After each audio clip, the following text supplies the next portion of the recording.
activation function is add. So the main firing function is done by the activation function. Okay, so in artificial neural network, the activation function of a node defines the output of that node given an input. So when you are given with the set of inputs and then it is summed up and then it is passed through the activation function, what output should come is decided by the activation function. Okay, so the name suggests, right, activation. Should I activate that thing or not? If it activates, it is a on. In an integrated circuit, if you see, if you activate, it is on. If you find the information to be very useful, it won't. So that is the purpose of activation function. Now if you check the third point, it says purpose of activation function is to add some kind of non-linear property. And why is non-linear property important? Because there is lot of data in this world where data cannot be separated by a linear function. So what will you require? You will require a non-linear activation function. So if you check, these are the few activation functions which are very much used in the literature that I am showing you here. So first one is linear. See the graph of the linear activation function. Whatever the input, the output is same. So it goes linear. So if you see for phi of z, it says output is z only. Whatever you give, the output will be z only. So it is linear. So it was not useful to us, right? So that is why we moved up to the new activation function, that is sigmoid. One of the most important function, that is sigmoid. Okay, so sigmoid, if you check the graph, it is giving a bit of S curve. So this curve is non-linear. Now how did we get this non-linear curve? We got it because of the equation 1 upon 1 plus e power minus z. Okay, now if I tell you that this is a graph which is having x-axis, so in the left x-axis it goes to minus infinity, in the middle it is 0, and in the right side it goes to plus infinity, correct? So if I put the value in the z, 1 upon 1 plus e power minus z, if I put there minus infinity, the value of that equation comes to 0, nearly 0. So that is why the graph is showing it is going to 0 near the infinity. If I put the plus infinity in z, 1 upon 1 plus e to the power minus and their infinity sign, if I do this, if I solve this equation, it gives output as 1. That is why in the positive infinity x-axis, the output of the graph is 1, if you check the above part. And if I put 0, because in the middle where the y-axis is intersecting, there if you put 0, then you will get 1 upon 1 plus 1, that is 1. That is why the graph is intersecting the y-axis at 0.5.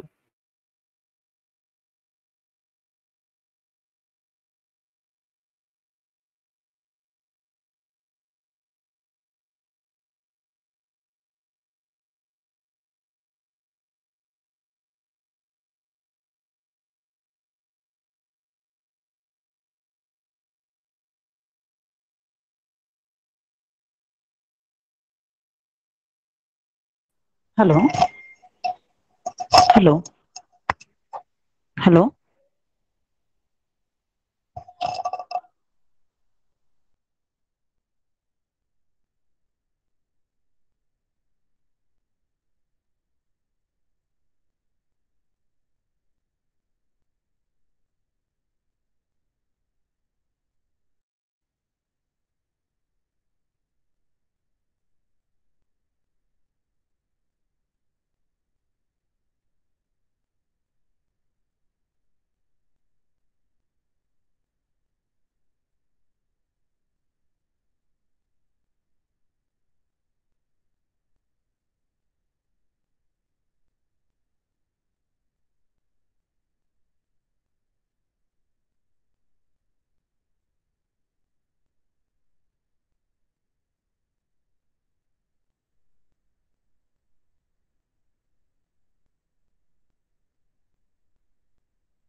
Am I audible, ma'am?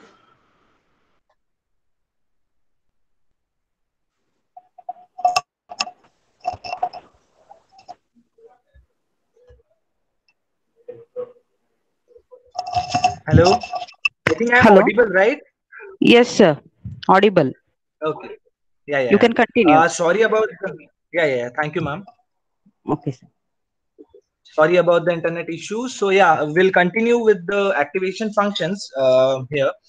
So I talked about logistic, that is sigmoid activation function, where it is a S-shaped activation function. Now, why S-shaped?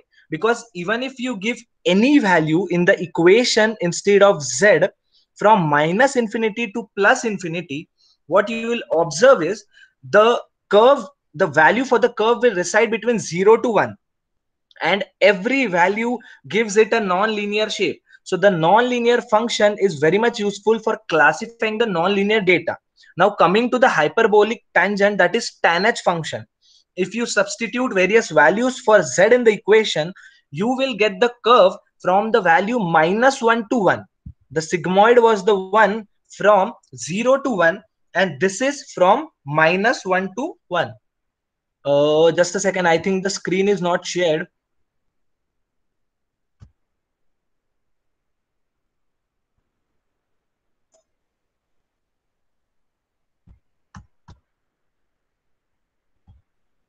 Okay, now I hope it is visible to you people. And when I talk about hyperbolic tangent function, it is from -1 to 1. So both the curves are non-linear. But then why are we preferring sigmoid for classification purpose? Because mostly you will see that you will have sigmoid only as a curve used for the final classification layer. The reason is because it lies from 0 to 1. So if you want to have a binary classification for two classes, either the output be 0 or either the output be 1, this would be a very useful function. We have the fourth activation function, that is ReLU, rectified linear unit. Now this is some function whose equation says max of 0 comma z, which means if I give any value for the z, it will compare that value with the 0, and the maximum value out of those will be the output value.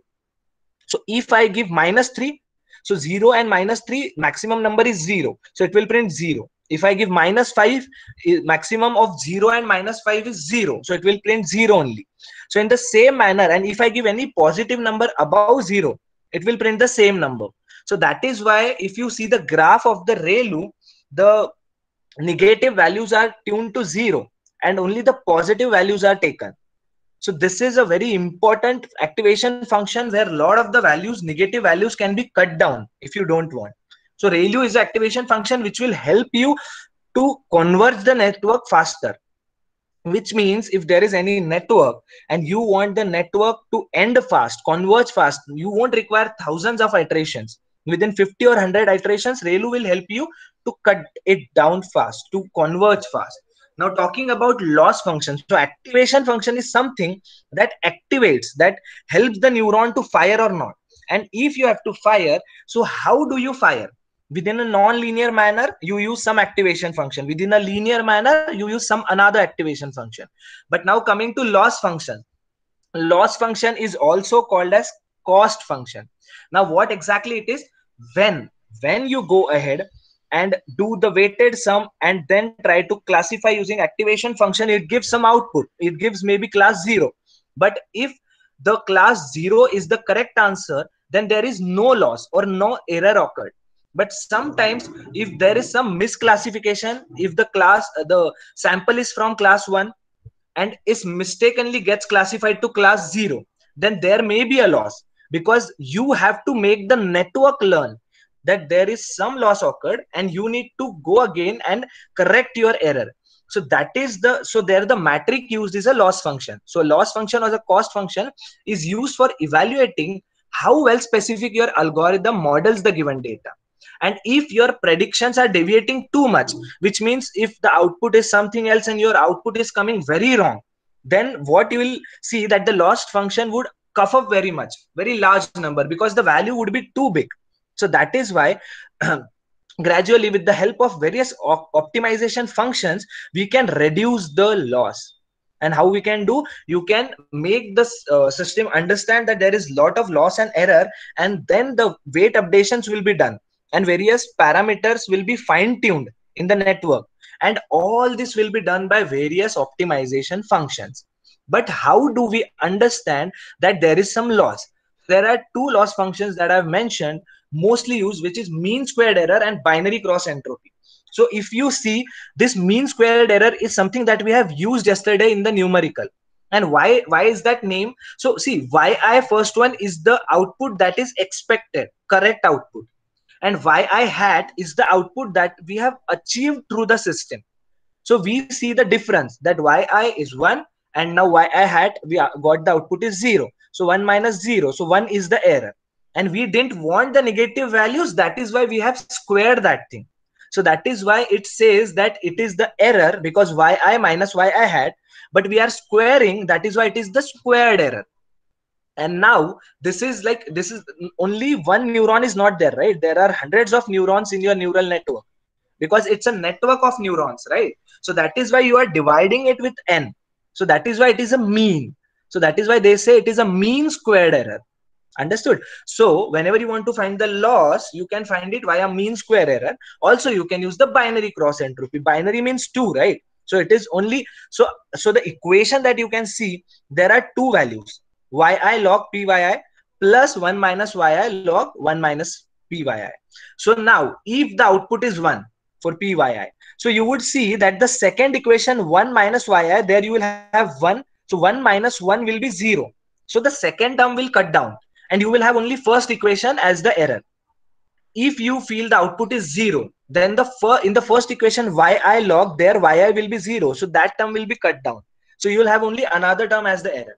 So that is why if there is any error, 0 misclassified as 1 or 1 misclassified as 0, either of the functions will be used for the error purpose. That is why it is binary cross entropy. So this is about loss functions. There are many more loss functions that people are using. There are many more activation functions that people are using.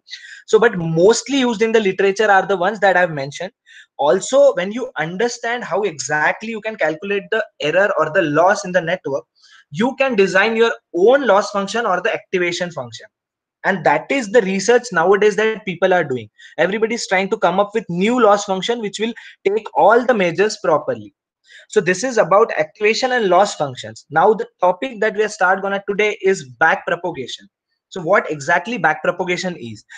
So there are many neural networks. So one such neural network is backpropagation, which was very famous and which is still very famous and used by people. So now that you understood there is one neuron, right? So now see, in this network there are multiple neurons and there are multiple layers. So in every neural network, the first layer is called as the input layer, because from there we give input, and the final layer where we calculate the output, in which class it is belonging, that is the output layer. So input layer and output layer. Now inside these two layers there can be many layers which are called as hidden layers. Why are they called as hidden layers? Because those are hidden in input and output. You cannot actually see what things are happening inside them. You know what input you are giving, you know what output you are getting, but you don't know what is going inside a neural network. That is why it is hidden layer. Okay, so now what happens, you give input, it processes and feed forward of the information. So it feed forwards the information into next layers, and finally it gets the output at the last layer. But now if there is some error that occurs, so you need to explain your network, right, that there is some error which you have made which should not be made for the next data sample, because that is how we are training the model, right?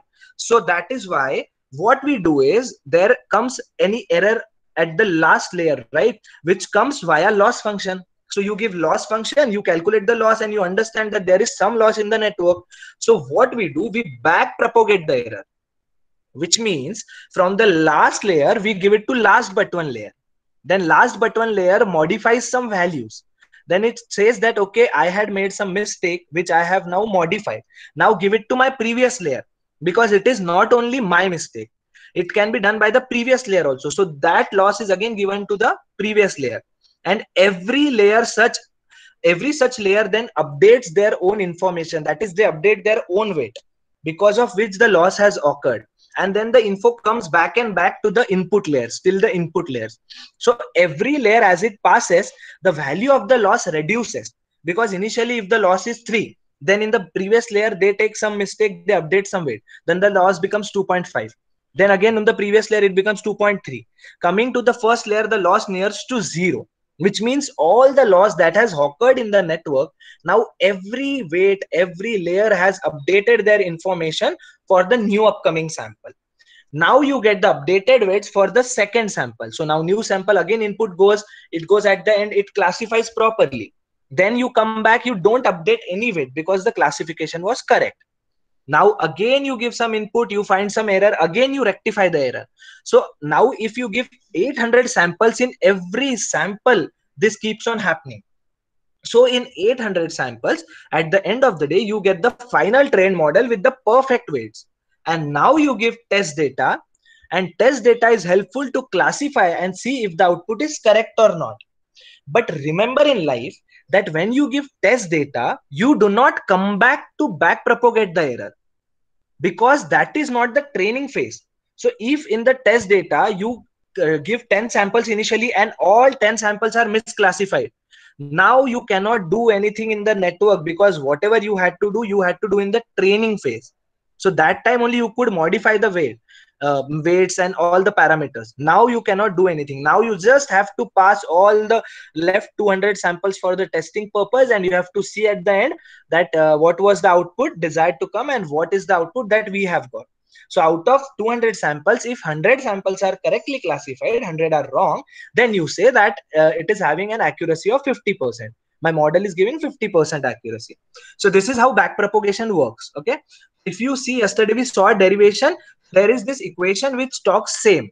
So suppose there is input layer, there is weight 1 to hidden layer, weight 2 to hidden 2 layer, weight 3 to output layer, and finally you get some error. Okay, so you need to backpropagate the error to all the weight, because the error is not only caused by W3, right, weight 3. There must be some mistake made by W2 also. There must be some smaller mistake made by W1 also. So you need to backpropagate, right? Everything should be updated. So that is why in the below equation, you do DABA error by DABA W1. With respect to W1, you backpropagate the error. And now you again know that you can't do it directly. So you have to go with the chain rule. So then error is associated with the output. Then output is with hidden 2 layer. Hidden 2 layer is with hidden 1 layer. And then hidden 1 layer is with weight 1. So this is how backpropagation things work. So if there are 50 layers, you need to understand that you have to go on backpropagating your error to all the 50 layers. And if there are 100 neurons in each layer, so 100 into that 50. So all the 5,000 weights need to be updated back. Every weight should be updated, optimized, so that the new coming input will be given properly. So if I divide backpropagation algorithm, it goes into 2 phases. First phase is propagation. Second is weight update. So by propagation, what do I mean? That going ahead, feeding the information and just finding out the perfect answer is nothing but propagation. And now what talks about propagation more? Passing the error back is nothing but again propagation, because you are back propagating your error. And once the error is back propagated, second thing you need to do is weight update, because weight is a very important and intelligent parameter in the network which can help you to classify it perfectly, because inputs can't be changed, right? So only weights can be changed. So once you back propagate the error, now you need to update your weight. Okay, so this can be seen very well in this diagram. This diagram is a very good way to explain the back propagation. So see, step 1, you randomly initialize threshold, you randomly initialize learning rate, you randomly initialize the weights. Okay, so in there, then you go right. So in the step 2, you see feed forward. So there you have 2 things. You have inputs from the above, and after inputs you have the random initialized weights. Now you feed forward the network, you do that summation, W1 input 1, W2 input 2, you add all of them. After you adding, you give it to activation function. Activation function fires a value, and then after firing a value, you get the actual outputs. In the third layer, you now need to calculate the loss. if the loss is 0 or if there is any misclassification. So that is why you require two things, right? Actual input you have got from step 2, and you required desired output. What exactly was the correct output? So that desired output and actual output you have got. At the same time, you require loss function, right? Because without loss function, how will you find loss? So out of this, you find the loss. Then once you get the loss, you understand that I need to back propagate this loss. So for that, you calculate the derivative of your error. And after finding derivative, you understand that this is the loss I need to back propagate. So you come back by back propagating it.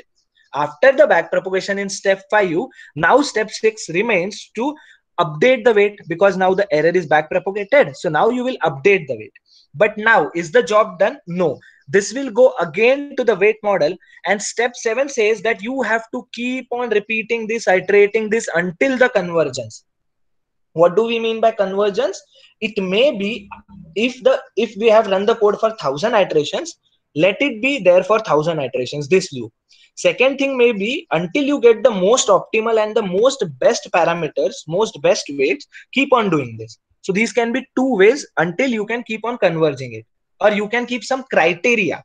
Such criteria is that if the error has come to 0.01, stop the algorithm.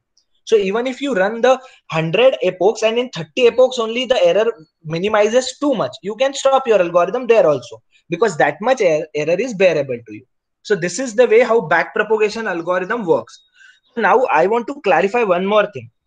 What many people do, if it is asked to you that is backpropagation algorithm a feed backward network, so people say yes, it is a feedback network, because we are feeding back the information, right? Here, what people think, we have gone ahead, we have got the output, now we have come back and we are feeding backward the error. Okay, so it is a feedback network, correct? People think this, but this is totally wrong. A feed forward network is something that forwards the information to next layer. A feed backward is something that forwards to the next layer as well as brings the information back to the previous layers. So if you see the feedback network, there are many nodes from where the output has gone to next layer and again output is coming back. So these kinds of network are feedback. In back propagation, you are not feeding back the information, you are feeding back the error, you are feeding back the loss happened to the network. And why you are doing that? Because your network should learn better.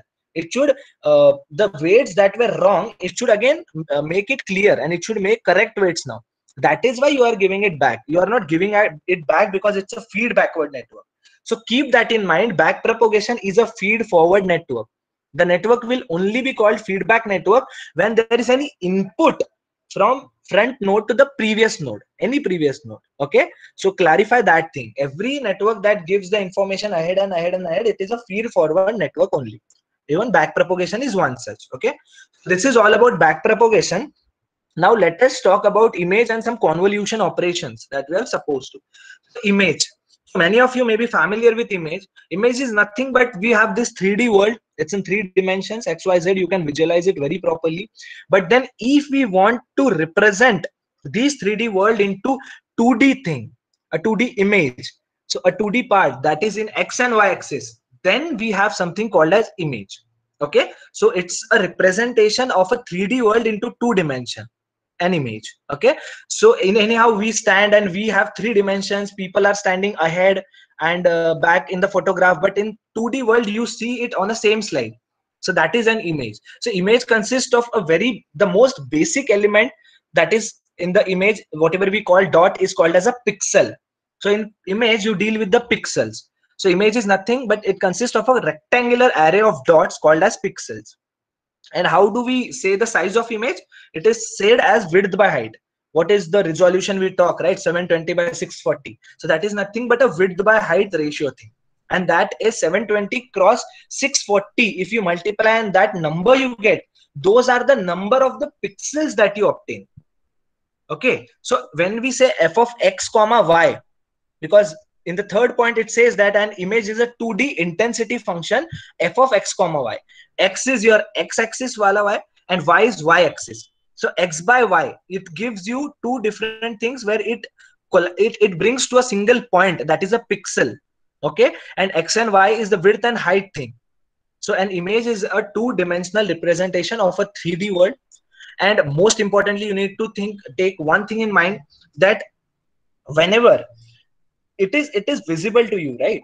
But whenever you go for computation, any algorithm in computer science will take your image as numbers, because our algorithms play with numbers. They don't understand it is a face of some person, or face of this celebrity. It only understands the intensity values.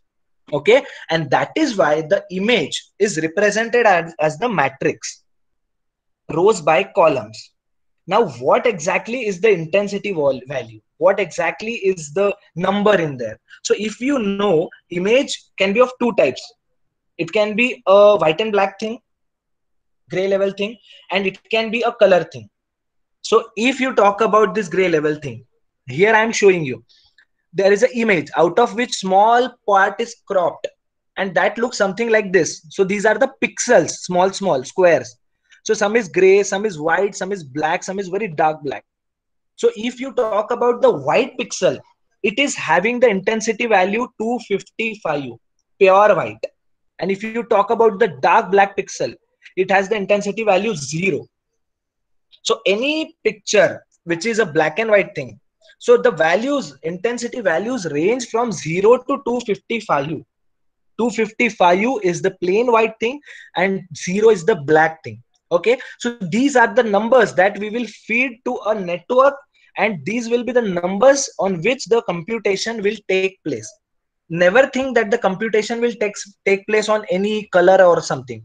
It is converted to this numbers. Now the second form of the image is red, green, blue. That is color. RGB, red, green, blue. So any color in this world, wherever you can see in the image in the computer, is just generated by these three colors, RGB. So different combination of RGB can be taken in various ratios, and all the colors can be formed. So if you want to go for a color image, it will be always in 3 dimension, in 3 different axes. If you move ahead, you will slowly understand in your life, whenever you code about all these things, whenever you go for a 2D or 3D network, a convolution network, there you will find the images in 3 dimension. So you won't understand what is that comma 3. So 3 means red, green, and blue. It's in 3 planes, right? Because some combination of red, some of blue, and some of green. That is why you can form all the colors. Okay, so this is the a basic about image. So you just understand one thing, that it's a 2D representation of the 3D world. And second thing is, if you want to do anything with image, you will have to deal with matrix, with numbers. And what are the numbers? Numbers are the intensity values. Okay, numbers are the intensity values of that pixels, and pixel is the smallest element of the image, very basic one. But now we understood, right, what is exactly an image. But now my question is, if there was ANN, that is artificial neural network, which means back propagation and various forms of neural network, why do we have to go for convolutional neural network? What is there in the CNN that ANN doesn't have? So there are many such advantages of the CNN, but one very basic advantage I would like to mention here. So if I tell you there is a MNIST data set, few may be aware, Spurti ma'am will make you aware about that data set. But before that, for this you need to understand a bit of that. It's a digit data set. So there are multiple images of the digits from 0 to 9. So it's a 10 class, and you need to identify if this number is 6 or 3 or 5 or 1 or 0. So what happens? So that is why output layer will be 10. Because if you see here, output layer is 10. Why? Because the digit may be 0 to 9, any digit. And now input layer, the image, whatever we have used, this 6 image, this image is of dimension 28 cross 28. In real world, if you come to applications, you will find images of dimension 512 cross 512, 2048 cross 2048. So you need to understand that 28 cross 28 means 28 into 28 is 784. That is why the pixels are from 1 to 784. And every pixel is given as a number input to the neural network. Correct? So now I have 784 pixels for 10 different classes. So if I look at it like 784 is given to the first neuron, all 784 are given to the second class neuron, because we need to identify, right, in which class it is having the highest probability. Where is the answer? It goes to class 6, but we don't know, right? Neural network doesn't know, so it has to train for all 10 classes, and then whichever is the similar most one, it will output that. So 784 into 10 neurons is 7840 calculations, because you have to do input into weight for all and sum them. So 7840 just for one layer. If I add, this is not a network, right? Input and output, I should add some hidden layers. If I add some in middle layer, if I had some 100 layers, you need to understand it will multiply by 100. 78400 into again 100, which is 7,84,000 calculations only for one image, which is really not worth. Also, every pixel is going individually.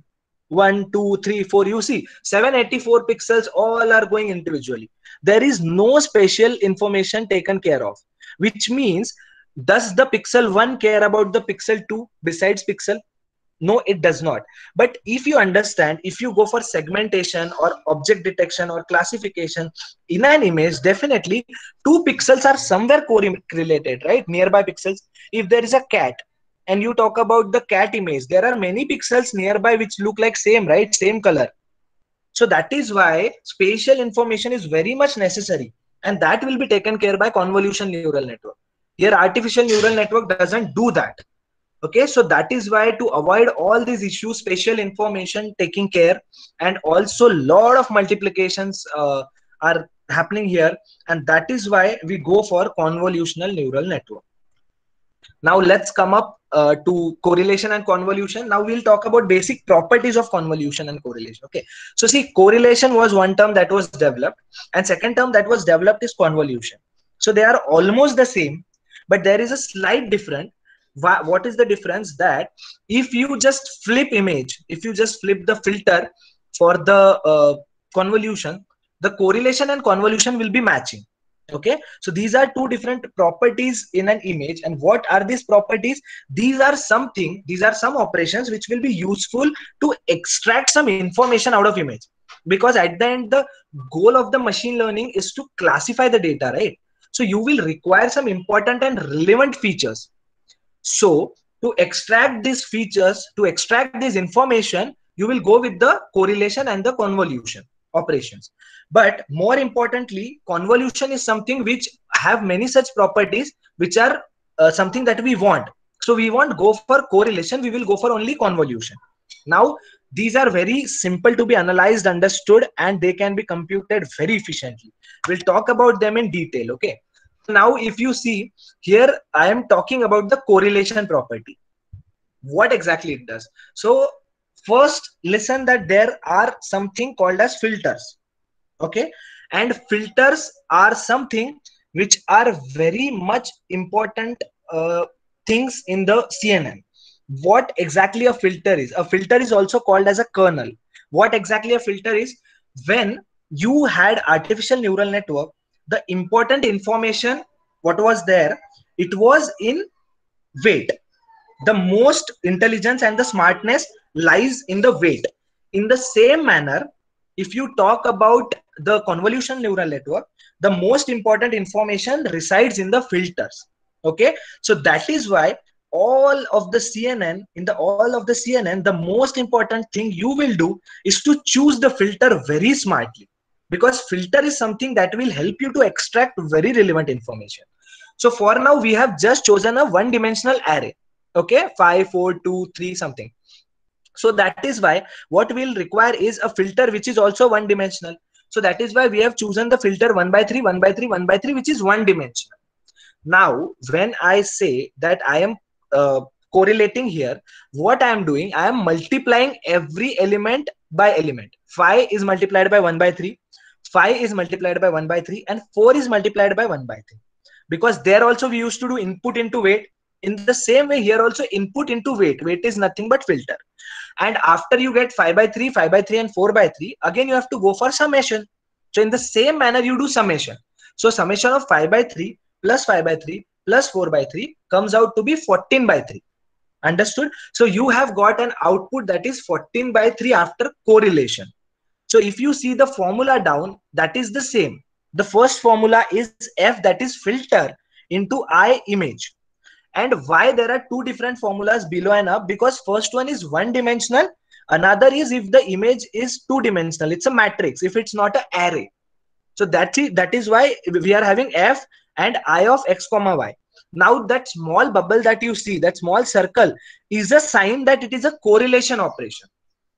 Instead of that, if I have a star, then you should understand it is a convolution operation. So here it's a correlation.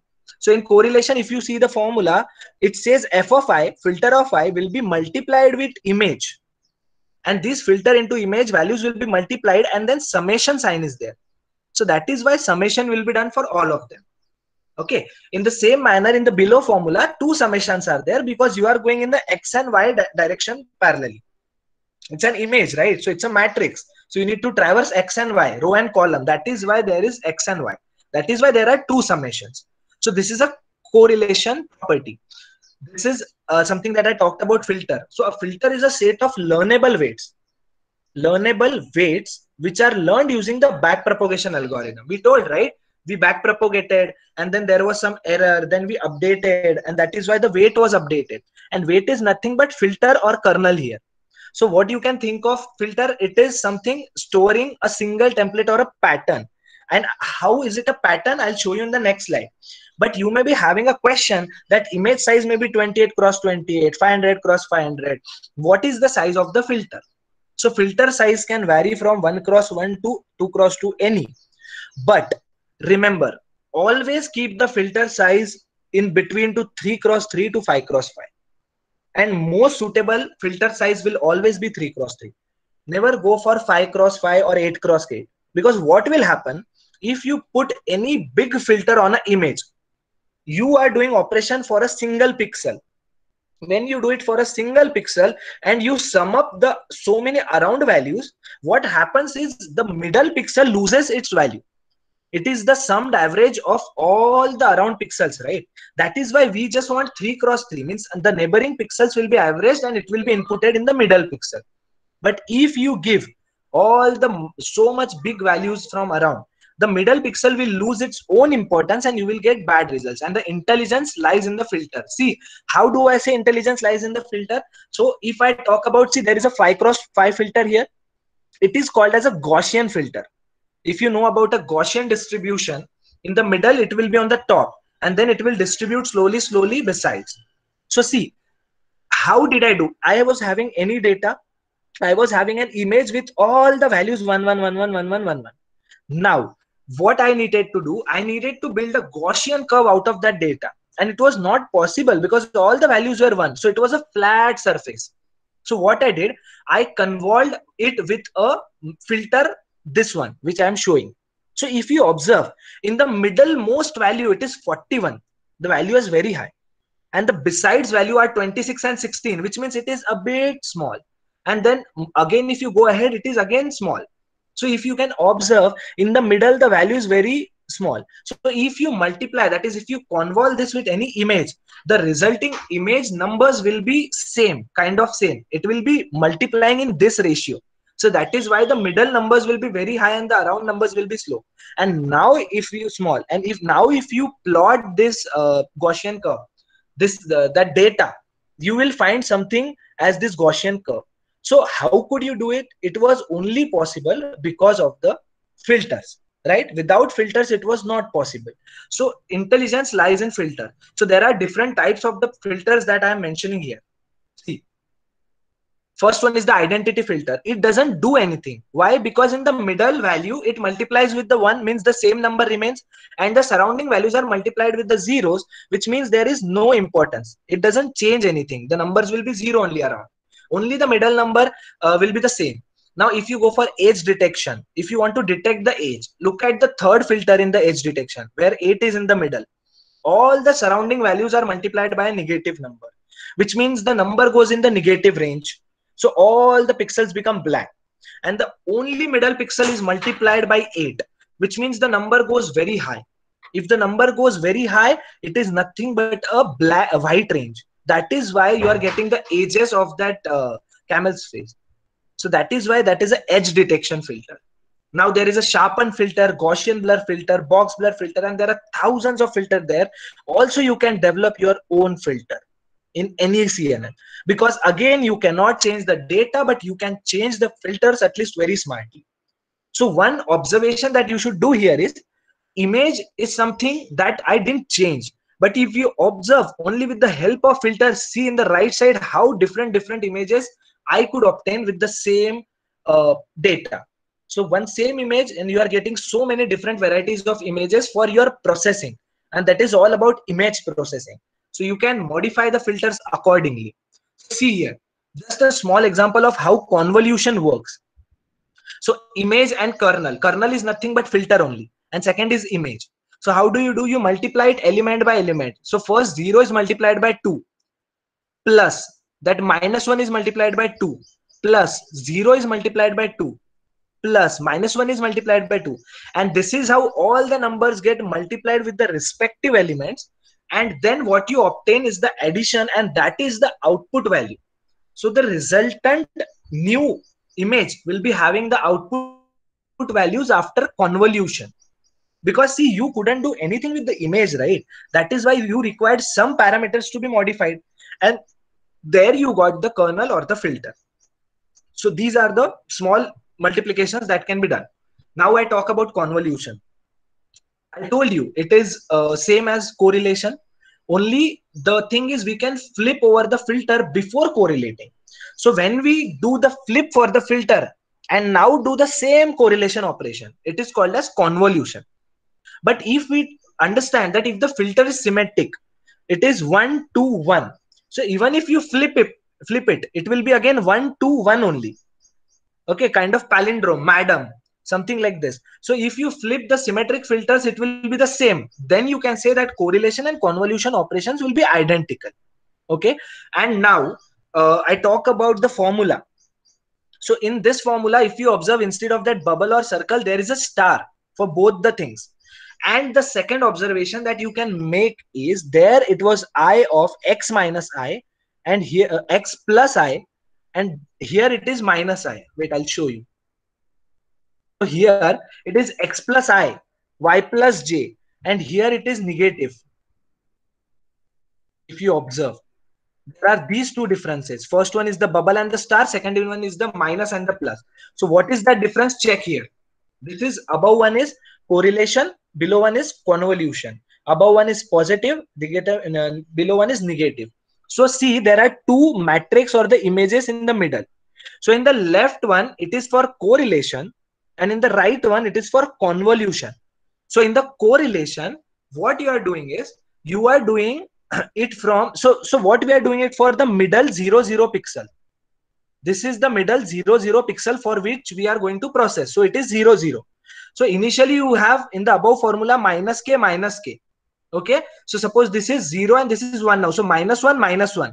So that is why you go up, then you go here, then you go here, then you come down in the second row, then in the third row. So this is the way you process the correlation. But how do you process the convolution? So if you have a negative k in the bottom, if you check the bottom formula, there is the negative k, and here is already the negative u. So instead of that, you put negative negative, which becomes positive. So it becomes plus, and that is why you have to come here in plus plus. That is 1 1 domain. This is 0 0, right? And the last one is 1 1. So here it is positive number. That is why you come here and you go back. So if you observe, correlation is coming from up to down, and convolution is going from down to up. And that is why we say that you are flipping. And when you flip this thing, the correlation and the convolution is completely same. These are certain properties that convolution possesses. So commutative, which means even if you multiply filter with image or image with filter, the result will be same. Linearity, if you multiply image with a scalar and then with a filter, or first scalar with a filter and then with the image, the result would be same. Also associative property, which says that if you do B into C first, B convolved with C and then with A, it would be same as A convolved with B and then with C. So associative property is only something that is applicable to convolution. For correlation, associativity doesn't work. If you do it, the correlation this way, the result will be different. That operation will fail. Now, this is a small image and a filter. They both are convolved, and that is how you obtain the number 6. But now, the question occurs that how do we understand the dimension of the resulting image? So there are certain formulas that I'll explain you in the next slide.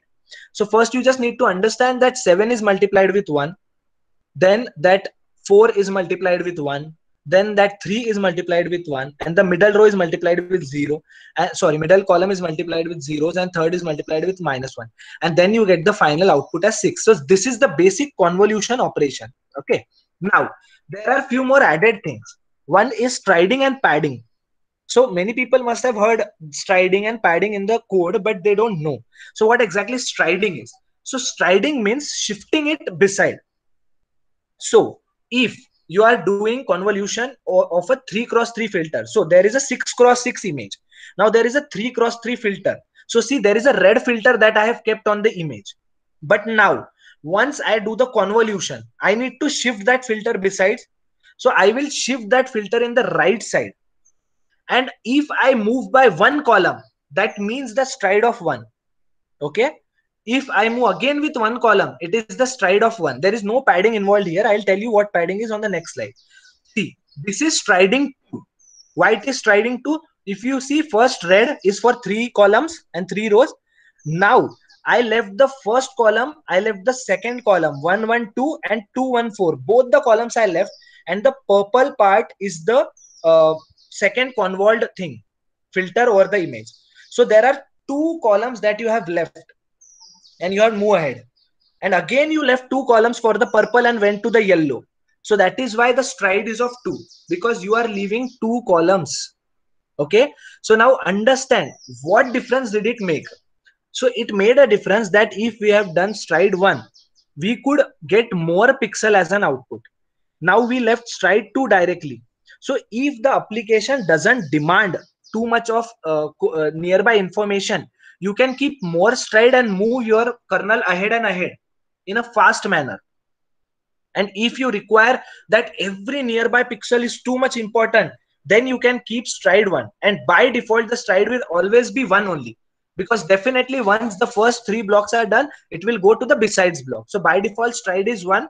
And if you want, you can move stride as 2 also, 3 also. Okay. So this is about striding, moving it to the next row. Okay. Sorry, next column. And then below also. Then you will come leaving. Now, once all the info is processed, now you come down. Okay. So this is how the striding works. Now, how about padding? So padding is adding zeros above, below, right, left. See in this image,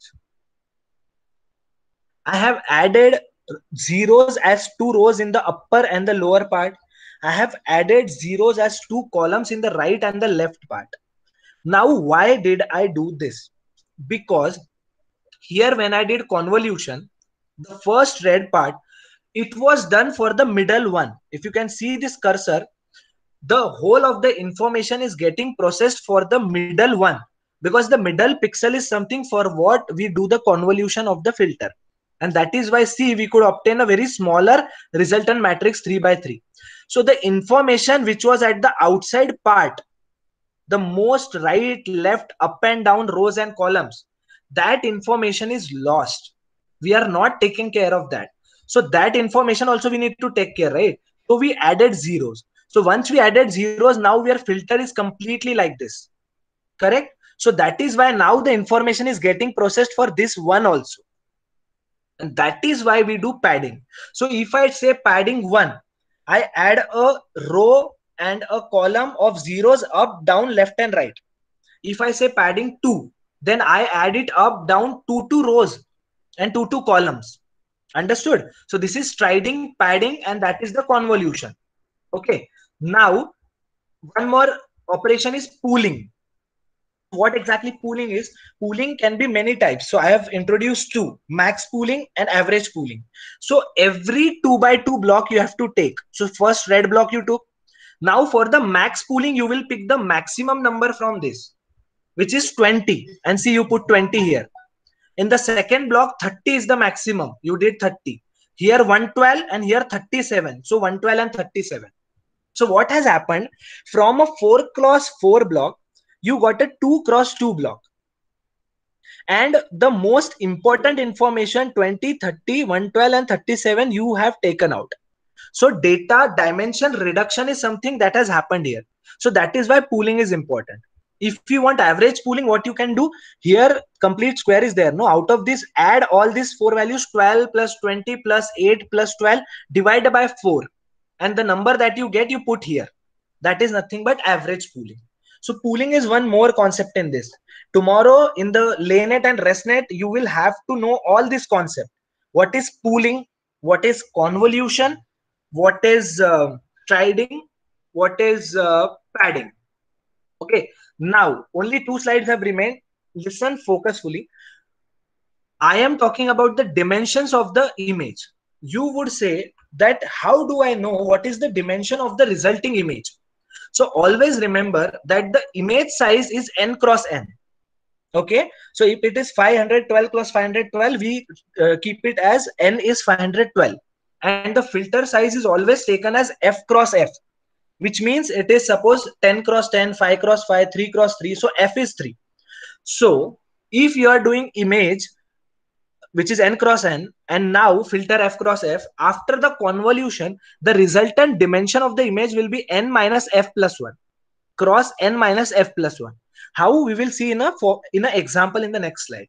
If you use zero padding, then you have to use this formula, n plus 2p minus f plus 1 cross same. And what is n? N is the image dimension 512. What is 2p? If you did the padding of 1, use 2 into 1. If you did a padding of 2, use 2 into 2. If you use a filter of 3 cross 3, use f as 3. If you use the strided convolution, you divide it by s in the third formula. So these are various formulas that, which after doing padding or striding or convolution, the resultant dimension of the image will be like this. These are very important formulas. Okay. Now see Hello. here. Yeah. Shubham, one question is from the participant. So, can you tell me how to select a convolution filter for a given image? Okay. So this is purely based on the application. Okay. There are thousands of the filters available. So what you have to do is you have to understand what exactly your image is demanding, what your application is demanding. Suppose you have to calculate the marks of student in the class. Okay, listen carefully. If you have to calculate the mark of the students in the class, so what I'll do, there will always be students, okay, which will be some students which will have 40, 50, 60%, but these people will be very less. There will be some students which will be having 90, 95, 98%, but these will be also less. So majority of the class will reside from 65, 70 to 85, 90. Okay, so now you should understand, if you have to plot this, you will definitely require a Gaussian thing. Because if you check the Gaussian kernel, there on the left side, there are the students which are very less marks and they are very less in number, right? Then comes the peak, because in 50, 60, 70, 80, all the students reside. So that number will go on peak, so that it has risen up. Now again, the 90 students are very less, right? 95, 98, 99, very less. So again, the peak will come down. So that is why if I had to plot the data of the students in the class, I would choose a Gaussian kernel. So based on the application, you have to go for kernels. Okay, so there are many kernels. If you had to go with the edge detection part, there are kernels designed like this. If you have to detect the edge of any particular, so we see in nowadays in various applications, what they do is you give your image as input and you get output as your edge or something. This sketched, what do I say, sketched diagram. So for that sketch diagram, they choose 1 and 0 filters, because that is how you get it black and white image. Your image, your face and all will be in the black shades and other will be in the white shade. So the filter will differ accordingly. So I cannot say which is the best filter. Every filter has its own importance according to the application. You need to understand the application, the demand of the application. But because people don't have its understanding nowadays, what people do is they go for any random filter. In the code, what we do is filter 3 cross 3 we declare, and that filter takes randomized value, and during the learning process after 10, 20, 30 epochs, that filter is trained and it now modifies the values accordingly. But what is the mistake that has happened here? Now I have to train for 500 epochs. But if I would have given initially only a very good filter, only in 50 or 100 epochs, my result would have come. So there, what I did, I saved the computation time. I saved the computation time and resources also. So that is something about filters. I hope I have answered.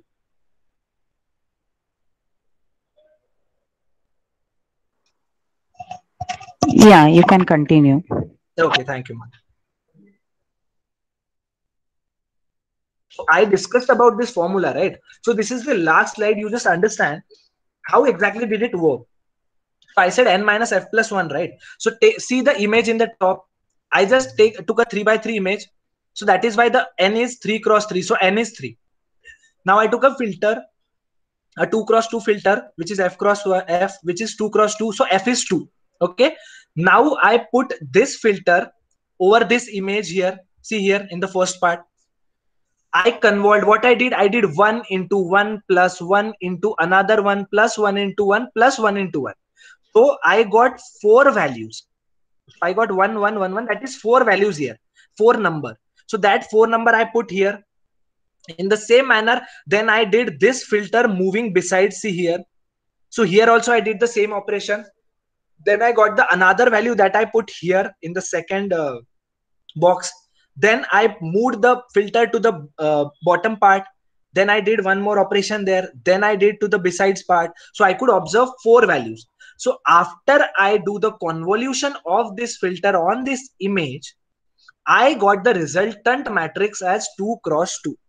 If you put this in the formula n minus f plus 1, n is 3 because image dimension is 3, f is 2. So 3 minus 2 is 1 plus 1. That is nothing but 2. So final output of the final image size is 2 cross 2. And that is what we have observed here. Okay. So now I didn't use any striding. Striding was by default 1. And nor did I use any padding. So if you use padding or striding, these will be the formulas that will give you the exact output image dimensions. So this is a bit about convolution and pooling. So tomorrow we'll discuss the CNN and LayNet and ResNet architectures. Okay. Tomorrow we'll discuss this. For now, I think I'm done. Hello, participants. Do you have any questions? If you have any questions, please post it in the chat box.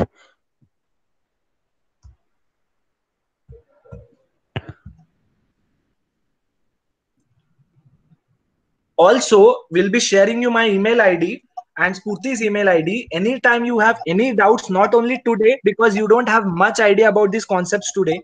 So tomorrow you may have some doubt. After a month, you may have some doubt. So feel free to always contact us regarding all of these things and any of the application or any suggestions you require. We'll be always there available for you. Shubham, as there are no questions from participant side, so Okay. we'll give a 5 minutes break for them. So let them join for Spurti's session at 12:15. Shubham. Okay, ma'am. Okay. Excuse me, ma'am. Yeah. There's a one question from Mahesh Kumar AS. Okay. Yeah. There is some question. He's asking that if I have an image size 128 cross 128, what should be the number of filter and size of filter we must use? Okay. Again, I would say that the size of the filter should be 3 cross 3 or 4 cross 4 or 5 cross 5, not more than that. Because, just a second. See, current slide. If I would use a filter of 3 cross 3 here, what would happen? The 3 cross 3 filter would be completely kept over the image and you would get only one answer. That would be 1 into 1 into 1 into all you would have added, and 9 would be a number. It wouldn't be a matrix as well. It would be only a single number, that is 9 here. So what you did, you reduced the dimension too much. But by using a bigger filter, what you did, out of this image, which were having 9 blocks, you made only a single number, that is 9. Meanwhile, you didn't realize, but you lost a lot of information there. So we say that the filter size should not be very big, that is 3 cross 3 and 4 cross 5 and 5 cross 5 is okay. If there is an image 128 cross 128, I would recommend 3 cross 3 to 5 cross 5 maximum. But 3 cross 3 is good enough, I guess, because even if we have a project of 512 cross 512, in my project I use normally filter of 3 cross 3. I don't go beyond that, because if we try to sum up the 5 cross 5 points in a single point, how do keep the importance of that single pixel? It will lose. So I would recommend 3 cross 3 as a good filter size. And the number of the filters again depends on you and the computational power of your system. It could be 6, 16, 12. So see, I would show you just a second. So see, here in LayNet, they have used 6 filters in the first layer, 6 here, 16 here. So it depends on you. This was a complete random architecture developed by the person, but then they found that the result was very good. So it is again totally dependent on you and your computational power. If the images and data sizes are very less, then don't go for too many filters. Okay, just keep less filters, 10 or 15 filters, and the dimension should be between 3 cross 3 to 5 cross 5. Okay, Mahesh? Yeah. Okay, sir. Thank you. Yeah. Sure. Thank you, ma'am, for giving me this opportunity. Now you can take a 2 minutes break and then can join for this. Yes, sir. Yes, sir. We can start the session at 12:15, sir. Okay, ma'am. Okay, Thank okay. you. Thank you. Thank you. Participants, please take a break for 3 minutes and kindly join the session at 12:15 by Spurti. Thank you.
Hello. Hello. Spurti.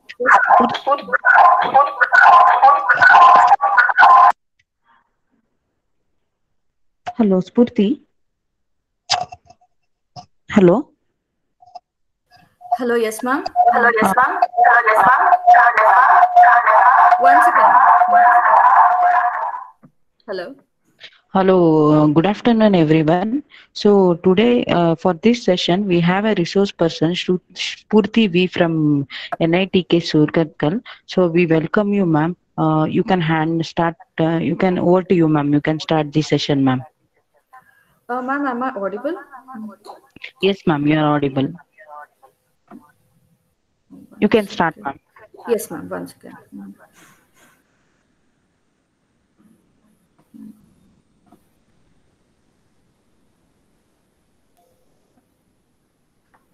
Okay, I'll be sharing my screen now.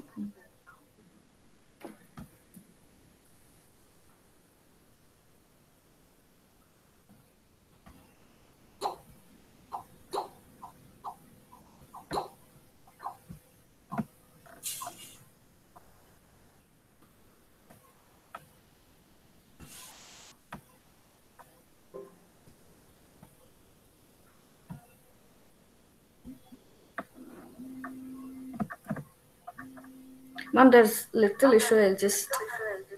Yeah. Okay, ma'am.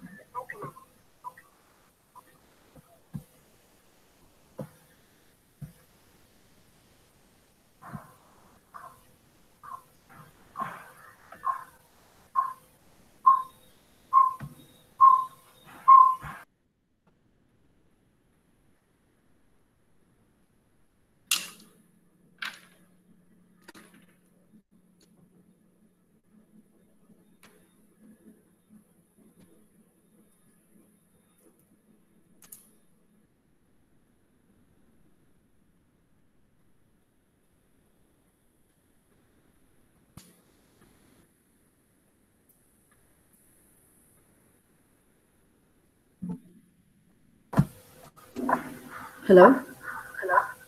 Yeah, ma'am.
Hello? Hello, ma'am. Ma'am, is the echo still happening? Yeah, a little bit. But you're audible, ma'am. No problem. Am I audible? Yes, ma'am. Now it is okay.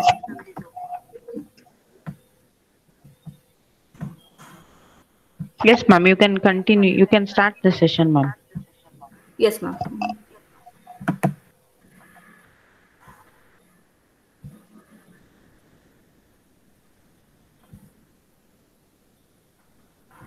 Okay, I'm gonna start the session now. So today we are gonna talk about the contents regarding the Python. So for the contents which I'm going to cover today are the basics of the Python and how can we install the Python. And there's one more package which is Anaconda, where the installation is very much necessary. And we are touching the concepts of deep learning packages such as Keras. And finally, I'll be giving the dataset description, that is which data we'll be working on for the sessions. And finally, I'll be explaining MLP classifier, which is multi-layer perceptron. And coming to Python, Python for machine learning, like why do we choose Python? Python is one of, like in the recent days, Python is one of the most popular platform which can be used for research and development. And there are other platforms also. For example, there is MATLAB, but that is a paid version. Whereas if we come to Python, it is almost free. And another advantage of using Python for machine learning and deep learning is the availability of answers. That is, there are multiple platforms where you can find solutions for any of your doubts. And this Python is one of the package which consists of multiple modules for machine learning or deep learning. Some of the libraries available in Python are NumPy, SciPy, and scikit-learn, and some of the graph plotting tools such as Matplotlib, etc. And coming to there are many machine learning algorithms also which are already available. That is, the framework is already built. You just have to call that classifier and you can give your data as an input and do the operations. There can be multiple techniques which can be applied, which are like classification tasks, regression tasks, or even recommendation systems or clustering systems. Any of this sort, any machine learning task. And as I said, there are many ready-made frameworks available in Python. And some of the implementations which are already available are like a linear regression method. This is one of the regression technique. And even logistic regression and classifiers such as naive-Bayes classifier or K-means classifier, even the KNN classifier. These type of classifiers are available. And what can be the applications, like where can we use all this machine learning algorithms?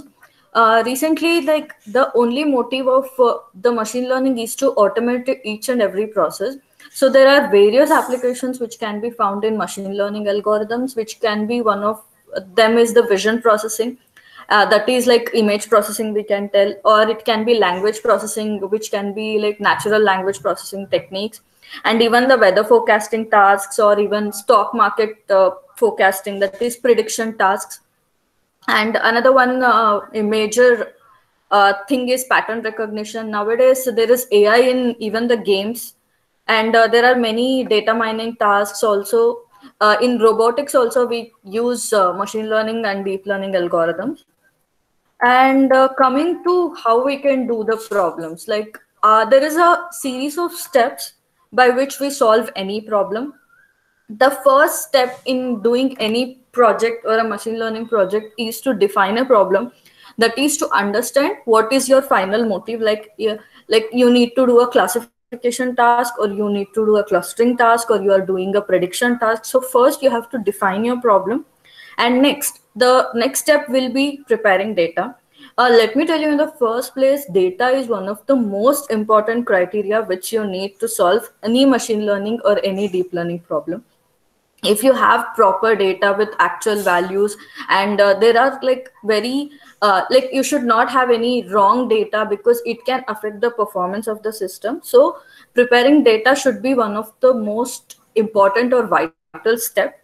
And next, coming to the algorithms, like you have to decide, there is no like one set of algorithm like you can tell. Like if you tell a classification task, there are multiple hundreds of algorithms, but you have to choose which algorithm is suitable for your problem. And then based on that, you have to choose which algorithm you will be doing. Or even you can try and test multiple algorithms to check whether you have like which algorithm works well for your data.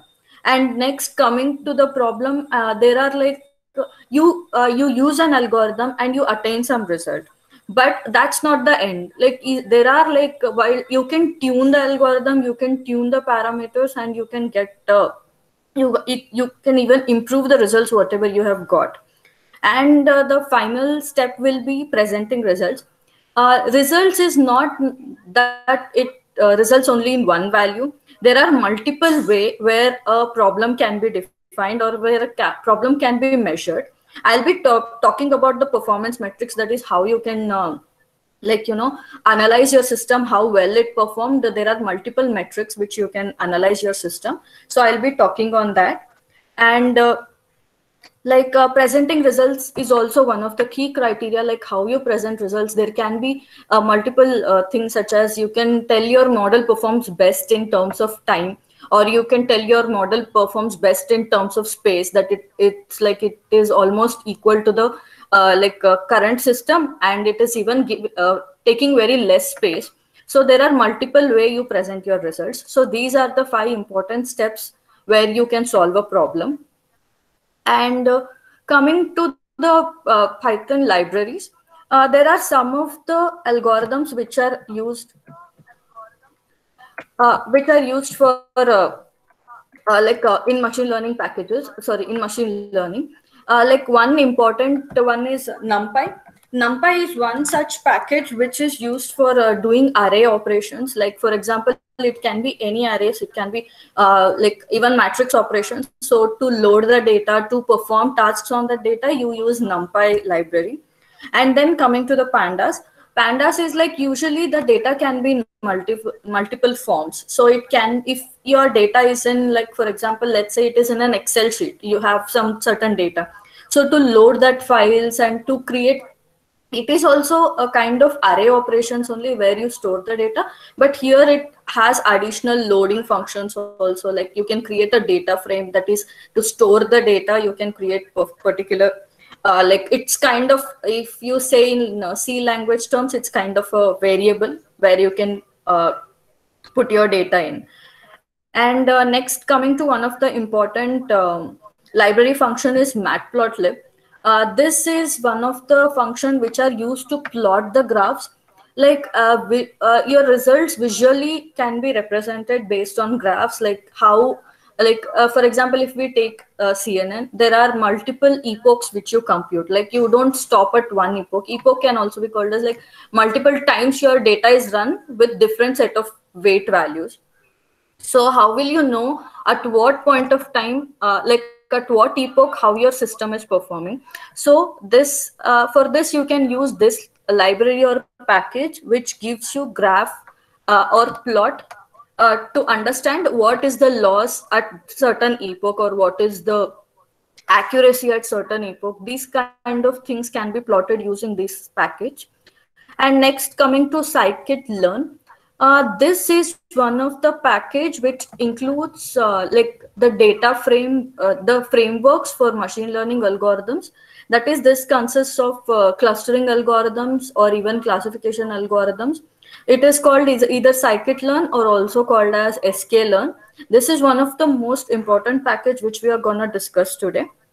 And another one is also this data visualization, like to see how your data is plotted, like to see like how the decision surface can be plotted. For that, you can use this Seaborn package. So these are only some chosen packages. There are still multiple n number of packages or libraries which are available in Python and which can be used for data manipulation or even the data plotting.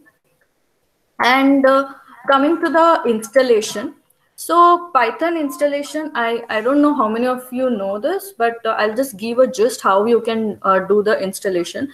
Before working on any platform, you should have Python in your system. So like if you are working on a Windows platform, so you can go to python.org website. And for Windows, there is an available package that is which is of .exe. You can directly download it, and based on the series of GUI steps, you can do the installation of Python. Similarly, it is for MacBook also. If anyone is using Mac OS, they can use a .pkg package. Coming to the people who use Linux systems, if you're there are two versions. You can use either Ubuntu or Debian. So, but based on particular name, you can find your versions. And here you can open your terminal, and if there is any pre-installed package or Python available in your system, you can just quickly check by putting this command, which is Python version. And if there is no pre-installed version of Python, then you can I like recommend you to install the versions of Python which are above 3, because from January 2020 the 2.7 packages are being deprecated from the Python. So that is, there is no maintenance for those packages. So I recommend you to install 3 above versions. To get that package, you have to give a sudo apt-get install python 3 command. And once this is done, it will take around, like based on your internet speed, most probably 5 minutes, something like that. And after that, you can again check the version. Look for the command first and third one. If you're taking a Python 2 command, it will be like only Python keyword is necessary. But if you're doing a Python 3 installation, then you have to keep the Python 3 word in your command line. So this is how the Python installation can be done. And followed by this, like once you have Python in your system, then you can do this Anaconda installation. So Anaconda consists of many such library packages which are already pre-installed. So once you have your Anaconda installed, there are multiple packages such as I told you, NumPy, SciPy, or even Pandas. All these are pre-installed. So you need not install it separately. So basically this consists of multiple library packages which are already pre-installed. So Anaconda installation, it's like you can, it provides multiple platforms. Like for example, there are like, you can either write a Python script, but I prefer Python Notebook, which is like the platform where you can run each and every step. I'll show in the further slides or the further code how you can write a Python notebook. And for Python notebook, you need an environment called as Jupyter Notebook. I'll even show you how the Anaconda looks like. So this can be installed on both the Python 2.7 or any 3 version. So this is how the Anaconda installation. And for Anaconda installation, there are like multiple products which are available in this website. When we share the slides, you can go and install the Anaconda based on your OS. For Windows, there are like 2 versions available, which is 32-bit Windows and also the 64-bit Windows one. So whichever is suitable for your particular OS, you can install that. And for Mac OS, you can, there is also a certain available version where you can choose the relevant one. And coming to the Linux OS, here also you can prefer whichever, like there are certain series of steps which you have to follow based in the command line. There are multiple blogs also available where they have given step-by-step Anaconda installation. Many people prefer to create a virtual environment and work in that environment so that it does some of the data doesn't get erased or anything. So even you can do that. You can create a virtual environment, and in that you can do all these installations if you prefer to do like that. And next, coming to the deep learning packages, there are multiple deep learning packages which are available. So these are the listed ones like Keras, TensorFlow, Caffe, or even PyTorch, Theano, and Fast.ai. If you are a beginner, I prefer you to like work on Keras, because there all the operations which are explained by Shubham sir, for example, let us take convolution operation or even the max pool operation, everything the like the system has built-in codes for that. So you just have to call that package and you can use that package in your particular code. So here in this session, I'm gonna like in the tomorrow's session, I'll be explaining how we can take Keras packages and how we can make use of it. And coming to the data set, here for the explanation of for the understanding the code, I have used the MNIST dataset as this dataset is a large database which consists of handwritten digits. Actually, if we see this is a very complex problem. That is like each one has different style of writing, and this dataset was collected in the USA from high school students. Like there is a very much differentiation in the writing of each and every person. So this data set consists of almost 70,000 images, and where here we have divided the training data into 60,000 images and the testing data into 10,000 images. This is just a visual or a sample, we can say, like how the MNIST data looks like. This consists of digits from 0 to 9, and as we can see, there is like lot of variation in the each digit. Like for example, let us take 2. Like just observe 2. There is like multiple variations of writing 2.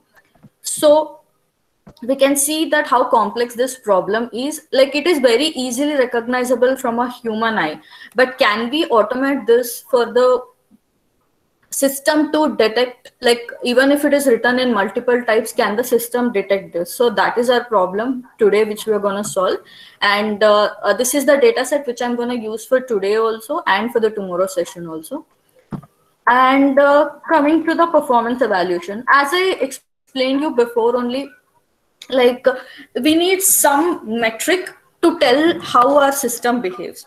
So like there is one thing called a confusion matrix. As the name itself suggests, it is confusing because of certain parameters. I'll explain you why. This is usually used, this confusion matrix is usually used for evaluating the system, or it can be used to like analyze the performance of a classification model or also a classifier. So as you can see in the grid, there are like in the left hand side there are like actual labels, and in the predicted, and in the top row there is like predicted. So basically what we have to do is there are 4 parameters which we have to like take into consideration, which is TP, TN, FP, FN and TP. So this abbreviates to, whereas TN is true negative, FP is false positive, FN is false negative, and TP is true positive. So I'll explain you these terms in very simple terms. Like let us take a classification between an apple and a banana. So if you classify an apple as an apple, then that is a true positive, which means that the actual label is apple and the system also predicted it as apple. So it is like it has truly classified that into a positive class. Here we can take like apple class as positive class, and we can tell the like banana class as a negative class. So what is true negative? So we have taken banana as negative class, and we have actually predicted banana as banana only. So that is called as truly negative. That is, the negative class has truly detected that the particular banana is a banana. So that set of samples is called as true negative. So what is false positive? False positive is nothing but if I say I have apple, I have banana, and I tell that it is an apple. So I am telling that banana is a falsely positive, but it is not. So that is why it is called either type 1 error, or I am falsely telling that a negative class sample is a positive one. So that is how it is called. The name suggests that it is false positive. And the opposite case is false negative. I am telling an apple as a banana. So this is one of the example for a false negative class. So I know it is like actually like in a first time it will be very confusing, but once you get to know each and every term and you assign a positive class and a negative class, if you analyze the values, then you'll understand what this confusion matrix actually is. And coming to the metrics, like how you can tell whether how your system works so well. So here I'm not going to discuss all the performance metrics. I'm just going to tell the first two, because those are the most important metrics if it comes to today's problem. So first one, like most common metric which we use here is the accuracy. Accuracy is telling like how well your system performed on the testing data.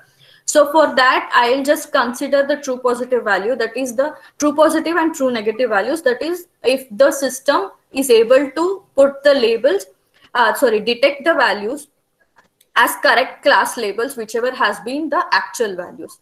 I'm taking that to consideration, and we are gonna take the sum of all the values. So based on that, how many sample in the entire samples, how many samples your system has actually identified. So that is the accuracy metrics.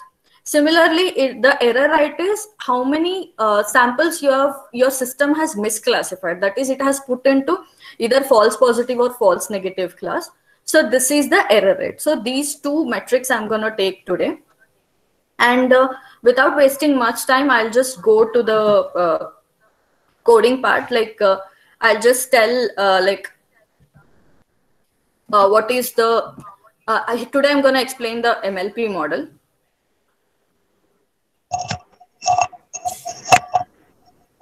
So as I said before, this is how the Anaconda looks. Like once you install, then you have to just type Anaconda Navigator. So this is in Windows. So this is how the Anaconda Navigator looks. Here we can see there are multiple tools which are available. Like there is like even you can work on Prompt or even Jupyter Lab, or even like this is one Spider console where you can write Python scripts. But I prefer to use this Jupyter Notebook one. So once you give the launch, then your system, then this will automatically take you to the browser. Where once it is opened, it looks something like this. So you can traverse where your code is, or you can create a new notebook by this command, which is new and Python 3. Here the system, the Python 3 version has been installed, so it gives a Python 3 notebook. If you have both Python 3 and Python 2, it gives you a choice. So you can write your script in Python 2 or also in Python 3. So today I'm going to explain this basic code of MLP. This is a very simple code. So how is it like first, actually I'll not run the code, because to download the data, it will take little time. Rather, I'll skip this first and second command, but I'll explain what the packages I have imported. So these are the importing commands, like which packages you need in your code. You can import those packages. Here I am importing matplotlib and sklearn, and as I said, there are some. This is one of the command where you can get the data sets.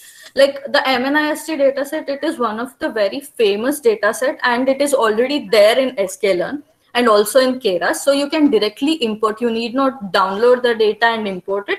Rather, you can directly import.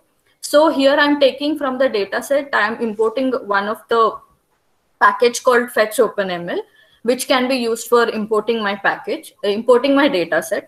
And next, for the classifier, I am taking neural network classifier, where the classifier which I am using is a multi-layer perceptron, or also called as artificial neural network. Here, the second thing which we do is importing of the packages, importing of the dataset. Here I am importing MNIST dataset.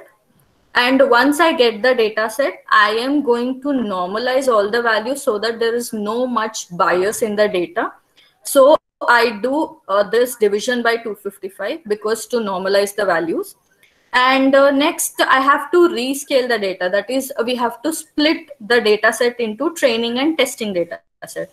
So for this, what we do is we do xtrain. We take 4 parameters, which is xtrain, which is the data. And next, it is the xtest. X test is nothing but the labels, the corresponding labels which are there. And next we have Y train. Y train will be our testing data, and Y test will be our testing labels. So once we do this, we have to call the classifier. As I said before, we have predefined data frameworks, classifier frameworks. So here I'm going to call it directly. I'm going to explain each and every term and how it affects the like performance of the network. So the first thing which we do is we call for a classifier. So here the parameters are hidden layers. Hidden layers are nothing but first the input layer, it is predefined, and the output is also predefined. That is input, I am giving a 60,000 samples of image size 28 cross 28. Whereas the output is 10 classes, that is the labels from 0 to 9. So hidden layers, the only manipulation which I can do in my network is the number of hidden layers I can keep, that is number of neurons in the hidden layers. So here I am keeping the hidden layer size as 10. Initially, I'll show you 10 and I'll start varying the hidden layer sizes to tell how the number of neurons can affect the performance of the system. Due to time, I'll be just iterating the network for only, iterating the classifier only for 20 times. And alpha is one such term which is used as a regulatory term. That is, alpha is basically there are at times your data overfits. It can be any reason, maybe it can be very less data set, or it can also be like very less complex data set. So it depends on that. So you just add a term to the equation so that you can regularize your network. This I'll not go in depth because it is a very deep concept and it requires a little bit time to explain what it is. So if you have any doubts regarding the regularizer, you can later mail me. And here for the solver can also be called as an optimizer. That is how your network learns after each iteration. So for that, we are using SGD. SGD is one such activation function which is called stochastic gradient descent. This is one of the optimizer which are using, and there are multiple options for this. There are even Adam optimizer, which is one of the well-known optimizer also. You can look through the optimizers, you will understand. And here one more thing is, here we have given a verbose. Verbose 1 means like if you want to print whatever the iteration is there, the values you want to print or not, it is a Boolean value. If you give 0, it won't print. By default, if you don't give this term, it won't print any values. It will just fit. If you give 1, then it will display the iteration number and the corresponding loss number. And then it is the random state. Random state is nothing but used for how many random values you need for weights. So it is basically dependent on like how many you pick the weight initializations. And next, coming to the learning rate, as yesterday Shubham sir explained about the learning rate. Here we are moving the iteration. The learning rate is like 0.1. The default value is 0.01. So you can adjust your learning rate values based on your requirement.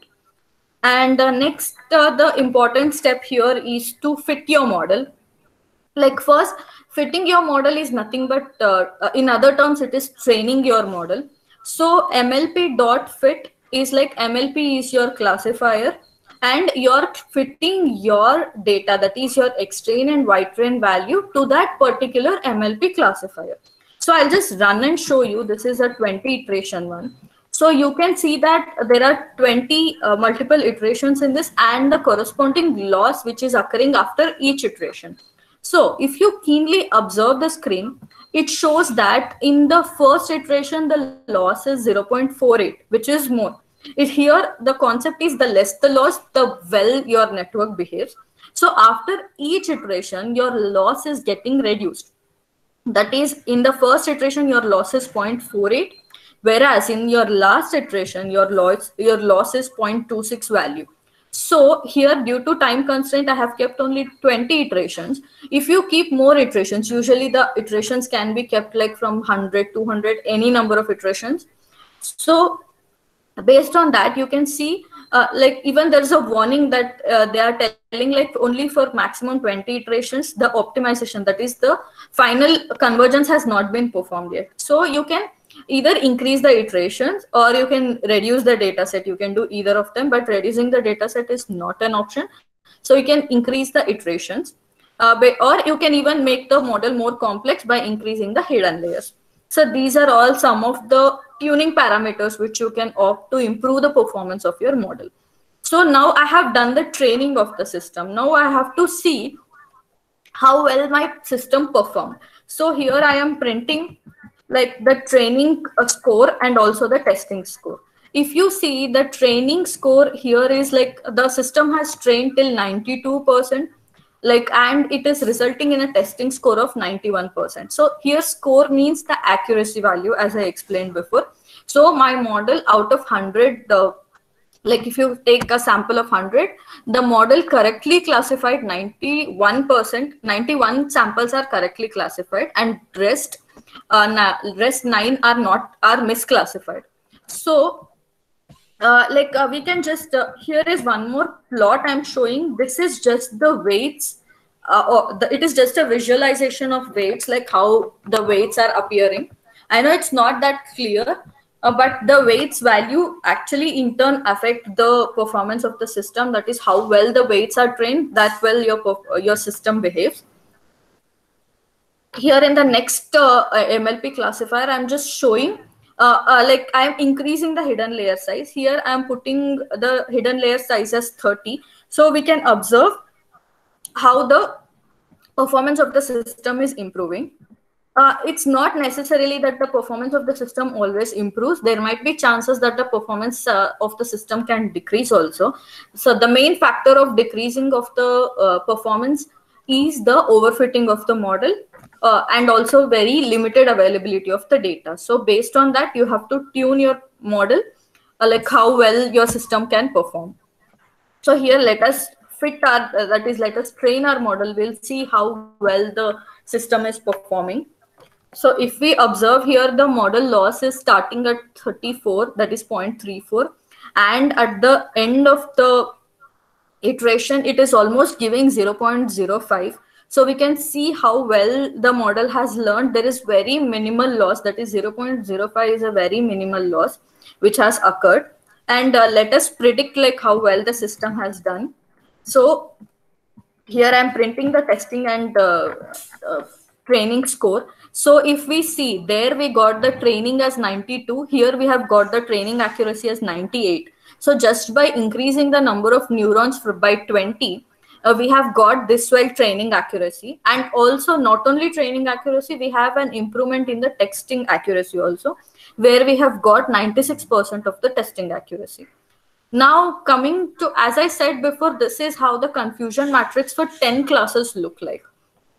Like this is printed in order to see how, like if we have to take this as 0 class, this as 1 class, and it continues till this as 9th class. So this is like, if we see the samples which have gone to like correct classification are 964. And in that column, the numbers which are there like 7, 2, 4, 6, 6, these are all the misclassified samples.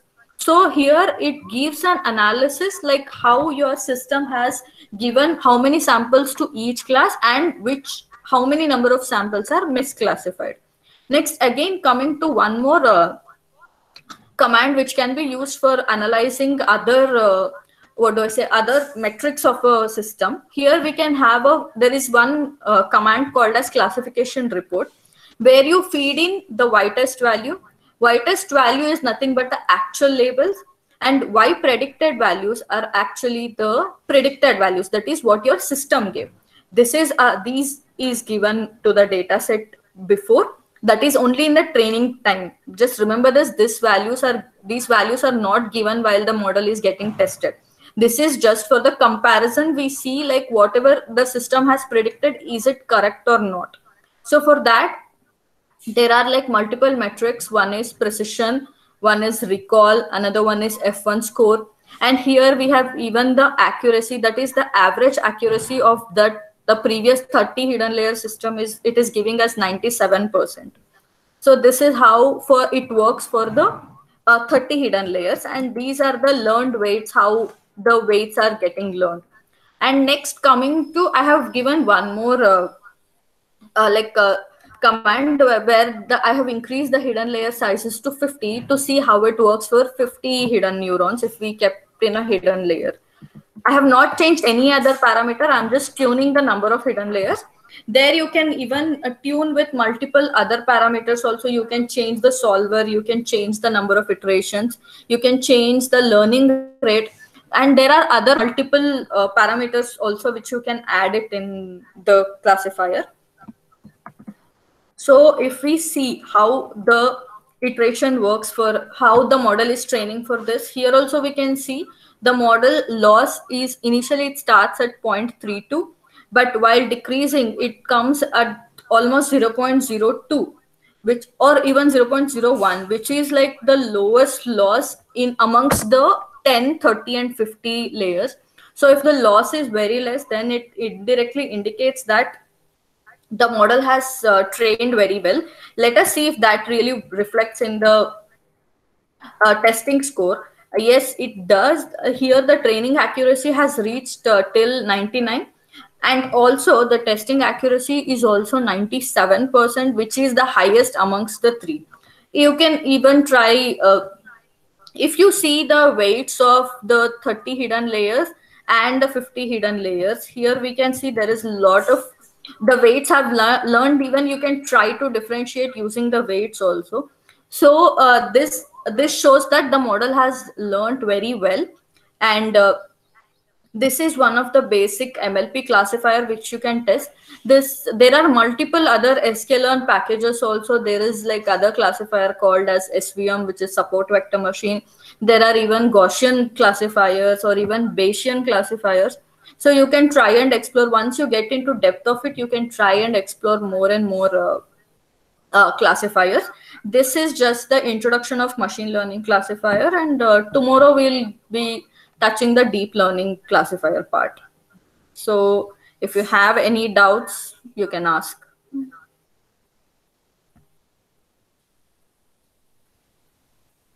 Hello, ma'am.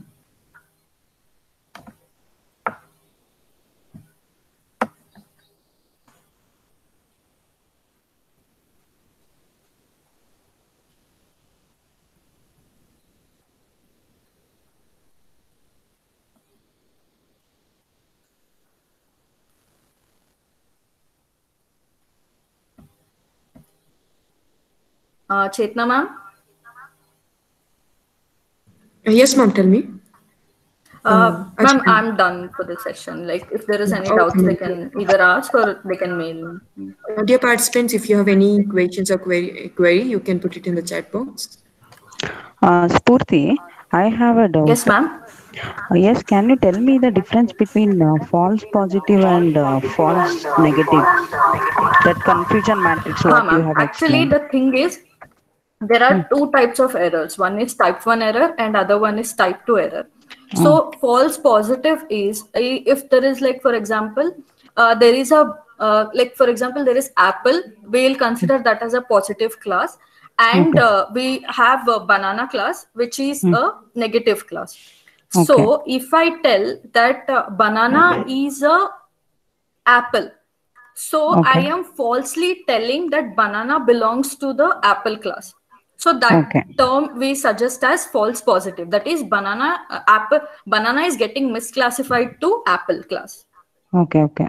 Similarly, false negative is, it's the vice versa, where you're telling apple is a banana, which is you're telling it is falsely negative, because banana is a negative class. You're telling the positive apple class as the negative class, which you're telling falsely negative. So this is how the two terms are differentiated. Okay. Thank you. Yes.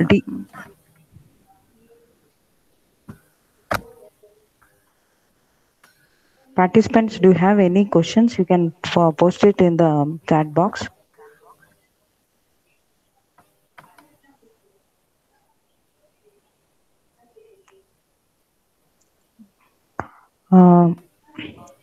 Hello, Spurti. Yes, ma'am. Yes, we don't have any questions from the participants. So the session was very interesting. and it went on well. It went on good. So you can we can wind up the session. Okay, ma'am. Thank you, So, Spurti. yes, ma'am. Thank you so much for this opportunity, ma'am. I Uh, hope the people understood little basics of how we can do a classifier. yeah, Spurti. Okay, thank you, Spurti. Thank you, ma'am.